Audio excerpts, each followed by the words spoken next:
Hello everyone, फिर से आप लोगों के सामने हाजिर हो गया हूँ एक क्राइम का घटना को लेकर। आज जिस घटना को सुनाने जा रहा हूँ, इस घटना का खुलासा करते हुए पुलिस को करीब 15 दिन लग जाता है, क्योंकि पुलिस को नवंबर महीने में 18 नवंबर को एक महिला का लाश मिली थी किसी सड़क किनारे पे। अब जिस पुलिस थाना क्षेत्र में ये लाश मिली थी, वहाँ के पुलिसकर्मी उस बॉडी का मुआयना करता है, बॉडी को कब्जे में लेता है, पोस्टमार्टम कराता है और बाकी उसके बाद उस महिला का शनाख्त कराने की कोशिश करता है, पहचान करने की कोशिश करता है, क्योंकि महिला को मारा गया था, इस वजह से मर्डर हुआ था। पुलिस का काम था जो महिला का पहचान कराना, लेकिन महिला के पहचान कराते कराते 5 दिसंबर हो जाती है, यानी करीब करीब 16-17 दिन बीत जाता है। 16-17 दिन बीत जाने के बाद महिला के बारे में पुलिसकर्मी बताता है, जो महिला की पहचान भी हो चुका है और महिला को जिसने मारा था उसको भी हिरासत में ले लिया है। महिला को मारने वाला 2 इंसान होता है, एक आदमी होता और एक महिला होती इस मर्डर केस में। लेकिन जब महिला की पहचान होता है, महिला के साथ साथ 2 और मर्डर केस इस केस में जुड़ा है, क्योंकि 3 लोगों को मारा गया था। जो महिला की बॉडी मिली थी उसकी 2 बच्ची भी गायब थी और वो दोनों बच्ची को भी मार दिया गया था, और मारने वाला कोई गैर नहीं था। पुलिस के अनुसार मारने वाला जो है उसका पति था। अब सवाल ये उठता है, बात ये होती है, आखिर एक व्यक्ति अपने पत्नी को मारा, फिर अपने दोनों बच्चों को क्यों मारा? दोनों बच्चे का उम्र है, दोनों लड़कियां होती है, और दोनों बच्चे का उम्र जो है, एक का 11 साल और दूसरे का 7 साल होता है। बाकी पूरा घटना लोगों के सामने जब आता है, लोग तो यकीन ही नहीं कर पा रहा था, जो कोई व्यक्ति किसी के चक्कर में आके, किसी के अवैध संबंध में आकर इतना बड़ा घटना को अंजाम भी दे सकता है, जो 2 छोटे छोटे बच्चे का भी जान ले सकता है। तो पूरा घटना उत्तर प्रदेश का कासगंज का है। उत्तर प्रदेश का कासगंज में 18 नवंबर को, जैसे कि मैं बता रहा था, एक महिला के सड़क किनारे पे बॉडी मिलती है। उसके बाद पुलिस को खबर दी जाती है, जब लोगों को दिखाई देता है। कासगंज के पुलिस जाती है और जाने के बाद बॉडी को कब्जे में लेकर पोस्टमार्टम कराता है। पता चलता है महिला के गला घोटा गया था और उसके बाद कुछ भारी वस्तु से उस महिला के ऊपर वार करने की वजह से महिला की मौत हुई और उसके बाद सड़क किनारे में फेंक दिया। इस तरीके से पोस्टमार्टम से खुलासा हो जाता है। अब ये मौत जो है 18 नवंबर की रात को हुआ था, 19 नवंबर को लोगों को दिखाई दिया था। लेकिन अब सबसे बड़ी बात है महिला की पहचान करना। महिला कौन है, कहाँ से है? पहचान कराते कराते करीब 17 दिन बीत जाता है। 5 दिसंबर को महिला की पहचान हो जाता है। महिला मूल तौर पे उत्तराखंड का रहने वाली होती, उत्तराखंड के रुद्रपुर का रहने वाला। अब रुद्रपुर में जब उस महिला की पहचान हुआ तो महिला के परिवार से मिला। महिला शादीशुदा थी और ये उसके मायके होती है, जो रुद्रपुर में उसका पिता मिलता है, यानी उसका मायके वाले हैं। तो अज्ञात व्यक्ति के ऊपर मामला दर्ज करा देते हैं। पिता सब कुछ बता देता है। जो मेरी बेटी बबीता नाम होता, 35 साल उम्र होता। बबीता की शादी जो है उत्तर प्रदेश का कासगंज में किया था। अब कासगंज में जाता है, अब कासगंज वाले से मिलते हैं, लेकिन कासगंज वाले जब पति से मिलता है, पति का नाम होता अभिषेक। अभिषेक कहता है, जो मेरा पत्नी और मेरे 2 बच्चे, मेरी पत्नी बबीता और मेरे 2 बच्चे मानिया और अनया। माइना 11 साल के होते और अनया 7 साल के होते। दोनों को लेकर वो मायके चली गई थी। वजह क्या थी? तो इतना दिन हो गया, तुमने क्यों खबर नहीं लिया? तो अभिषेक ने एक कहानी बताया, जो आए दिन मेरा पति पत्नी में, हम दोनों के पति पत्नी में झगड़ा होता था। झगड़े का कारण, अब पुलिस ने सब कुछ पूछ रहा था। झगड़े का कारण तो बताया कि मेरे पत्नी मुझ पर शक करता था और इसलिए आए दिन झगड़ा होता था। वो एक दिन रूट कर, 18 नवंबर को रूट कर वो मायके चली गई। जो तुम जब तक सुधरोगे नहीं, मैं नहीं आऊँगी, मैं अपने मायके में ही रहूँगी। ये बात बता के अपने दोनों बच्ची को लेकर चले गए। पति अभिषेक ने तहरीर दिया, लेकिन पुलिस को शक हो गया था अभिषेक के ऊपर, पति के ऊपर। शक होने की वजह थी क्योंकि महिला की तो लाश मिली थी, लेकिन महिला के 2 बच्चे ना तो ससुराल में थी और ना ही मायके में थी, यानी ना तो बाप के पास था और ना ही मायके नानीहाल में थी। तो फिर दोनों बच्चे कहाँ हैं? और अभिषेक जिस हिसाब से कह रहे, पुलिस को शक हो गया। इसीलिए पुलिस अब उस मरने वाले महिला बबीता के पिता से भी पूछताछ किया, तो तुम्हारे नवासी दोनों कहाँ है? वो कहने लगा, जब मेरी बेटी आया ही नहीं तो मेरे नवासी कहाँ से आ सकती है? वो तो अभिषेक को ही पता होगा। जब अभिषेक से झगड़ा हुआ, विवाद हुआ, उसके तो कम से कम एक बार फ़ोन करके पूछना चाहिए था, जो मेरे बच्चे और मेरी पत्नी आप लोगों के वहाँ पहुँचेगी नहीं। 15 से 17 दिन हो गया और मेरा दामाद एक बार पूछा भी नहीं। मुझे तो मेरा दामाद के ऊपर ही शक है। पुलिस का जो शक हो रहा था, अब बबीता, मरने वाली महिला के पिता का भी शक जो है दामाद के ऊपर चला जाता है और दामाद को लेकर ही तरह तरह की बातें उठने लगे। पुलिस ने भी सोचा चलो ठीक है, जो भी है दामाद के ऊपर शक हो रहा है, कोई सबूत तो नहीं है। सबसे पहले पता करता है दोनों बच्ची कहाँ है। दोनों की बच्ची जो है छोटे छोटे, तो दोनों बच्ची का ढूंढते ढूंढते दोनों बच्ची के बारे में कुछ नहीं पता चलता। आखिरकार पुलिस ने बहुत सारे टीम बनाया, जो टेक्निकल सहारा लिया, उसके बाद खबरी को लगाया यानी मुखबिर को लगाया। सारी दिशा घूमते हुए उसी अभिषेक के ऊपर टिक जाता है। अब पुलिस सोचता क्यों ना अभिषेक सही, क्योंकि इसी बीच पता चला था अभिषेक का कासगंज की रहने वाली एक लड़की है, मुस्कान नाम होता है। मुस्कान से उसका अवैध संबंध है और इसी अवैध संबंध की वजह से पत्नी से अनबन झगड़ा आए दिन होता था।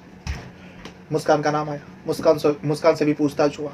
मुस्कान का भी जैसा जवाब था, इस पर पुलिस को शक हो गया, क्योंकि वहाँ पे जो पुलिस इन्वेस्टिगेशन कर रहा था, एक महिला कासगंज का एसपी अपर्णा राजपूत पूरे मामले को रेख देख कर रहा था। उन्हीं के रेख देख में इन्वेस्टिगेशन हो रहा था। जब अपर्णा राजपूत के पास ये सारे सबूत रखा गया, सारे मुखबिरों की खबर जो मिली थी और जो भी इन्वेस्टिगेशन में हुआ था वो सारे रिपोर्ट रखा गया। उन्होंने कहा ठीक है, अगर ऐसी बात है तो मुस्कान और अभिषेक को बुलाओ, मैं पूछताछ करना चाहती हूँ। अपर्णा राजपूत जो एसपी होता है, दोनों से सवाल जवाब करते हैं। अब दोनों से कड़ाई से सख्ती से पूछताछ कर रहा था, अभिषेक और मुस्कान से।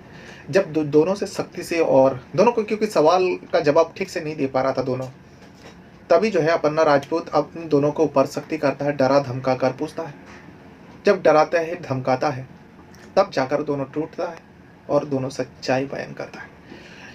जो सच्चाई बयान करता है, इसे सुनने के बाद पुलिस का भी रोंगटे खड़े हो जाता है, जो ये कैसा पिता है। अभिषेक और मुस्कान बताते हैं, जो हाँ, हम दोनों ने मिलकर उन तीनों को मार डाला। तीनों को यानी वो दोनों बच्चे को भी मार डाले थे। महिला के तो, बबीता के तो लाश मिली थी पत्नी का, लेकिन दोनों बच्चों को भी मार डाला इन दोनों ने, कबूल कर लिया। लेकिन दोनों बच्चे का बॉडी तो मिली नहीं था और किसी को दिखाई नहीं दे, तो दोनों बच्चे को कहाँ फेंका? मार तो दिया, लेकिन बॉडी तो कहीं ठिकाने पे लगाया होगा। दोनों से जब पूछा, दोनों ने अलग अलग जगह का नाम बताया।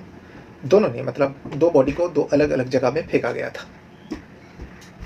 उन दोनों के कहने पर, उन दोनों के निशानदेही पर जब पुलिस वहां पर पहुंचता है, पुलिस की टीम पहुंचता है, जाकर उन दोनों बच्चे का जो है बॉडी तो नहीं मिलती, क्योंकि ज़्यादा दिन हो जाने की वजह से, क्योंकि 18 नवंबर को उस बबीता को मारा गया था और 19 नवंबर को इन दोनों बच्चे को भी मारा गया था, यानी 16 दिन हो चुका था जब तक पुलिस को ये बात पता चली। उन दोनों के निशानदेही पर जब उस जगह पर पहुंचता है, दोनों बच्चे का कंकाल मिलती है। इसे देखने के बाद पुलिस का भी हैरान हो जाता है, जो एक 11 और एक 7 साल के बच्ची को एक पिता अपने ही हाथों से मौत के घाट उतारा। वजह, उन दोनों बच्चे का कसूर कुछ भी नहीं था। वजह पति का अवैध संबंध, उस व्यक्ति का अवैध संबंध की वजह से इन दोनों को लगा, जो हो सकता है बच्चे दोनों पोल खोल दे, मैंने इनका माँ को तो मार डाला। और दोनों बच्चे से जब पूछताछ होगी पुलिस के सामने, दोनों बच्चा बोल पड़े। इस वजह से वो दोनों बच्चे को भी मार डालता है। अभिषेक और जो उसका पत्नी है बबीता, 35 साल की, दोनों के शादी हुआ था, काफ़ी समय हो चुका था, लेकिन इसी बीच वो दोनों कासगंज में ही रहते थे।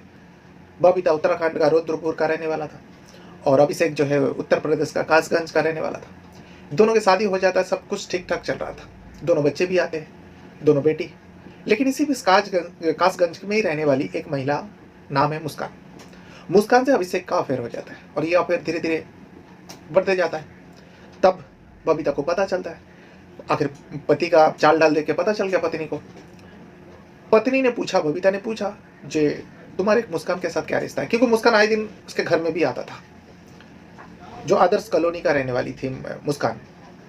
जब मुस्कान से पूछा, जो तुम क्यों आते हो मेरे घर पे, तो मुस्कान तो झगड़े विवाद पर उतर आते थे जो बबीता से, तो तुम होती कौन हो मुझे बोलने वाले? जब अभिषेक के पास मैं आती हूँ, अभिषेक कुछ नहीं रोक टोक लगाती, अभिषेक पूछते नहीं, तुम क्यों पूछती? तभी लग गया था, जो बबीता है उसे लग गया था मामला हद से आगे बढ़ गया, अब ये सुधारने वाला नहीं। इसी वजह से अभिषेक और बबीता के बीच में आए दिन झगड़ा होते थे और ये बच्चों के सामने होता था। इस सबसे तंग आ चुका था अभिषेक।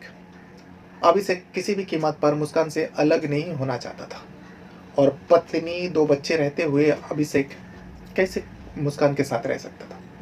इसीलिए मुस्कान भी यहाँ से प्रेशर दे रही थी, जो तुम कुछ करो, तुम्हारी पत्नी रोक टोक जिस हिसाब से करती है, हम दोनों का मिलना मुश्किल हो जाएगा।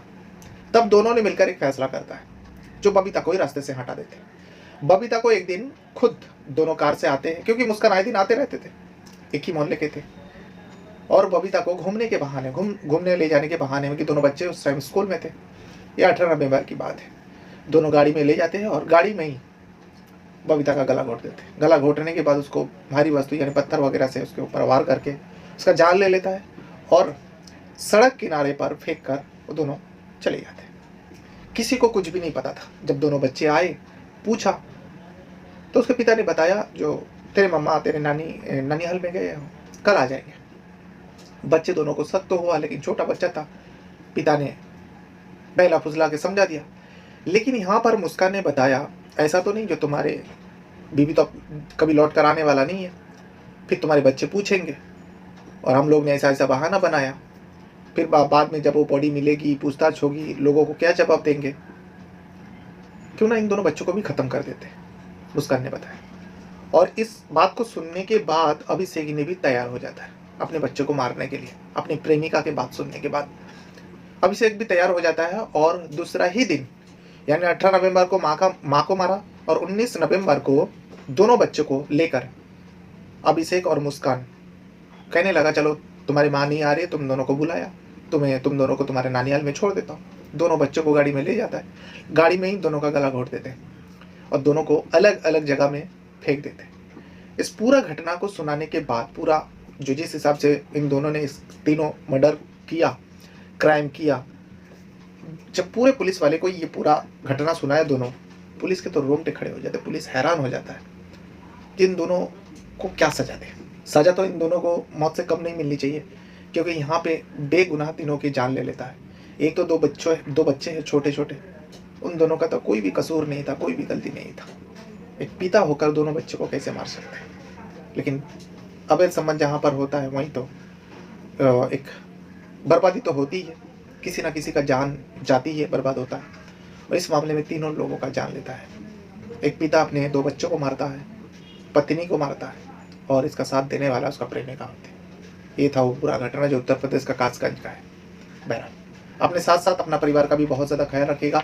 इस वीडियो को यहाँ तक देखने के लिए आपका बहुत बहुत धन्यवाद करता हूँ। कुछ कहना है, कुछ बताना है तो वीडियो के कमेंट बॉक्स में आप अपना राय ज़रूर दीजिएगा। और ये घटना जो है 6 दिसंबर को प्रिंट मीडिया में जब आर्टिकल छपती है तब जाकर पढ़ता हूँ, पूरा डिटेल निकालता हूँ। निकालने के बाद आप लोगों के सामने मैं ये खबर बनाकर लेके आया, आप लोगों को ये न्यूज़ बताया।